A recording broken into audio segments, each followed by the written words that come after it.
Assalomu alaykum. Mavzu uzluksiz integratsiya va sinov bilan dasturiy ta'minotning uzluksiz evolyutsiyasi.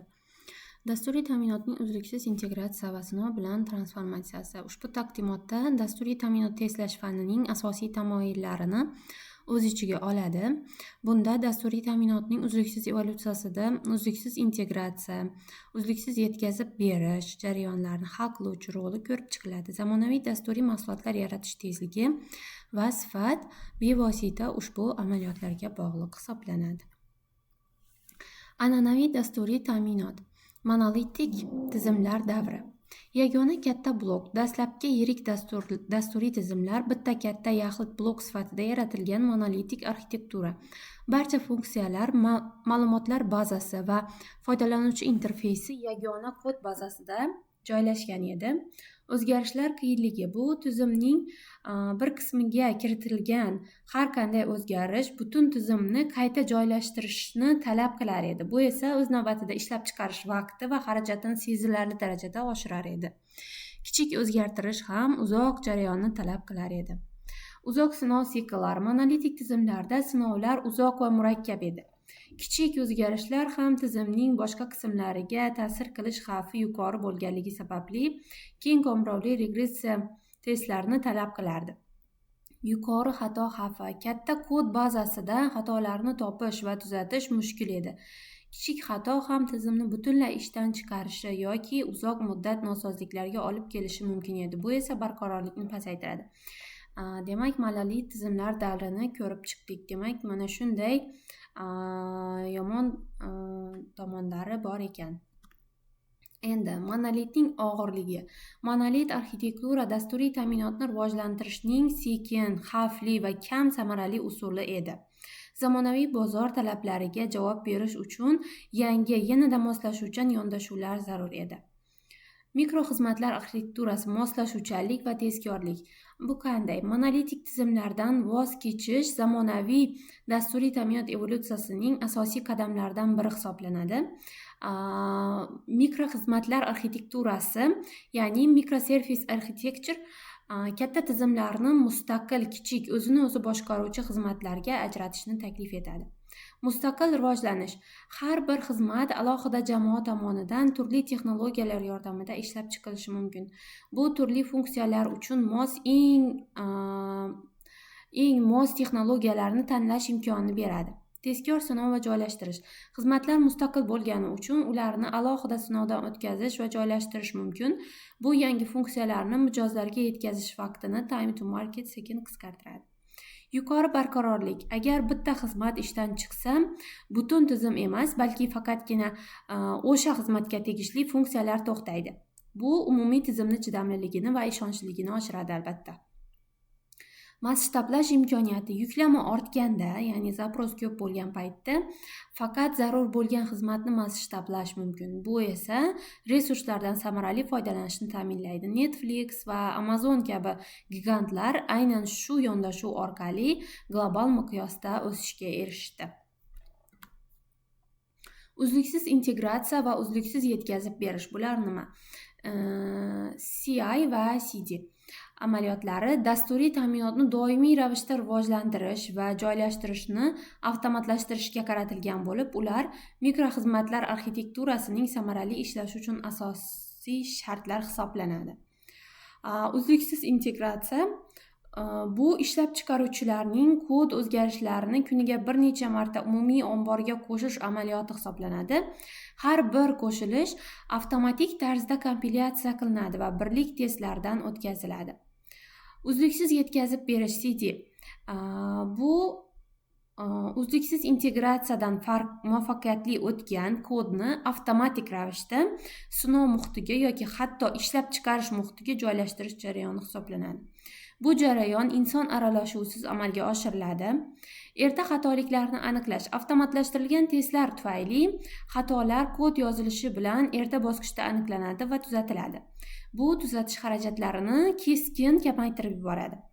Asosiy vositalar: Jenkins, GitLab CI, GitLab Action, TeamCity va Azure DevOps kabi vositalar CI/CD kurlarini pipelines boshqarish va avtomatlashtirishda keng qo'llaniladi. Ular butun jarayonni tizimlashtirishga yordam beradi. Dasturiy ta'minotni tezlash fani sinovning evolyutsiyasi. CI/CD doirasida sinov amaliyotlari ham tubdan o'zgaradi. Monolitik tizimlardan qo'lda bajariladigan sinovlar o'rnini avtomatlashtirilgan har tomonlama qamrovli sinovlar egallaydi. Qo'lda tezlashdan avtomatlashtirishga o'tish. Bunda avvalgi qo'lda tezlash jarayonlari sekin va xatolarga moyil edi. Endi kod bazasi o'zgargan zahoti testlar avtomatik ishga tushadi. Bu esa inson omilini kamaytiradi. Test qamrovi va sifati. Uzluksiz integratsiya avtomatik testlarni doimiy ravishda bajarilishini ta'minlaydi. Unit testlash, o'tgan darsda ko'rganimizdek integratsiya, funksional va ishlash, performans testlari barcha o'zgarishlarni qamrab oladi. Sinov piramidasi. Sinov strategiyasi asosan test piramidasiga asoslanadi. Pastda ko'p sonli tezkor birlik testlari, o'rtada integratsiya testlari, tepada esa oz sonli, sekinroq UI testlari joylashadi. CI/CD ning asosiy tamoyili, agar test avtomatlashtirilmagan bo'lsa, u muntazam ravishda bajarilmaydi va agar u muntazam ravishda bajarilmasa, uning qiymati 0 ga teng hisoblanadi. Testlash ramkalari. Front-end, back-end va hajm va ishlash uchun qanday integratsiya testlari mavjudligi bu yerda ko'rsatib o'tilgan. Endi avtomatlashtirilgan sinov jarayoni. Avtomatlashtirilgan testlash dasturiy ta'minotning sifatini ta'minlashda inqilobiy yechim bo'ldi. Bu jarayon har bir kod o'zgarishi xavfsiz va barqaror ekanligini tasdiqlaydi. Developer kodni yuboradi, CI server quradi, avtomatik testlar ishlaydi, test natijasi va deploy qilish. Bu sikl orqali ishlab chiqaruvchilar o'zgarishlarning ta'siri haqida tezda xabardor bo'lishadi. Bu esa tuzatishlar kiritishni osonlashtiradi va sifatsiz kodning asosiy kod bazasiga kirishiga yo'l qo'ymaydi. Endi real hayotdan misol qilib aytadigan bo'lsak, Uber va Airbnb dunyodagi eng muvaffaqiyatli texnologik kompaniyalar o'z operatsion samaradorligini CI va CD va mikroxizmatlarga asoslanish orqali erishgan hisoblanadi. Uber bu global mikroxizmatlar giganti hisoblanadi. Uber o'zining murakkab transport ekotizimini boshqarish uchun mikroxizmatlar arxitekturasidan foydalanadi. Yuzlab mustaqil xizmatlar, masalan, marshrutlash, narxlash, to'lovlar, haydovchilarni boshqarish alohida ishlab chiqiladi va joylashtiriladi. Bu yondashuv Uberga turli hududlarning mahalliy talablariga tez moslashish va innovatsiyalarni bir-biridan mustaqil ravishda sinovdan o'tkazish imkonini beradi. Har bir xizmat uchun CI/CD ko'rlari mavjud bo'lib, bu tezkor o'sish va global miqyosda barqarorlikni ta'minlashning kaliti hisoblanadi. Airbnb bu tranzaksiyalarni boshqarishda sinogan. Airbnb kabi platformalar murakkab tranzaksiyalar, masalan, bron qilish, to'lovlar, bekor qilishni amalga oshiradi. Ular asosan saga pattern va domen asosidagi dizayn, ya'ni tamoyillardan foydalanadilar. Shunday tamoyillardan bunda tranzaksiya bir nechta kichik xizmatlar o'rtasida taqsimlanadi. Sinovlar faqat yakuniy funksionallikni tekshirish bilan cheklanib qolmaydi, balki tarqatilgan tizimlarda ma'lumotlar to'qnashuvi va tranzaksiya barqarorligini ham tekshiradi. Doimiy integratsiya va sinov ushbu murakkab arxitekturadan ma'lumotlarning yo'qolishini oldini oladi.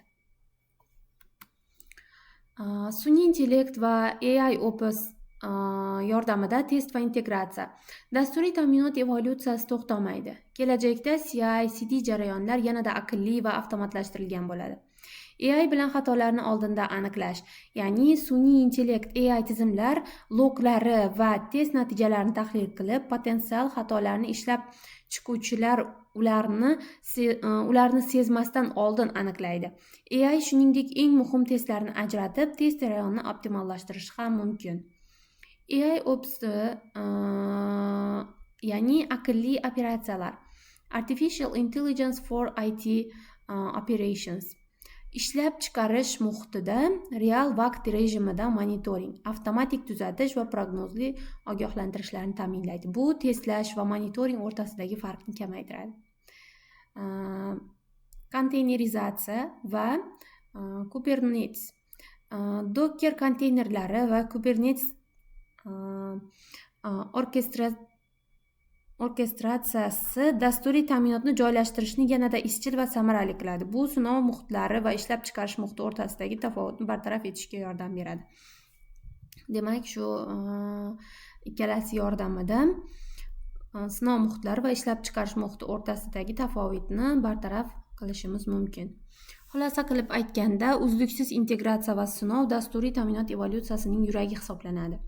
Dasturiy ta'minot rivojlanishining an'anaviy yondashuvidan zamonaviy uzluksiz evolyutsiyaga o'tish nafaqat samaradorlikni oshirish, balki yuqori sifat va barqarorlikni kafolatlash uchun ham zarurdir.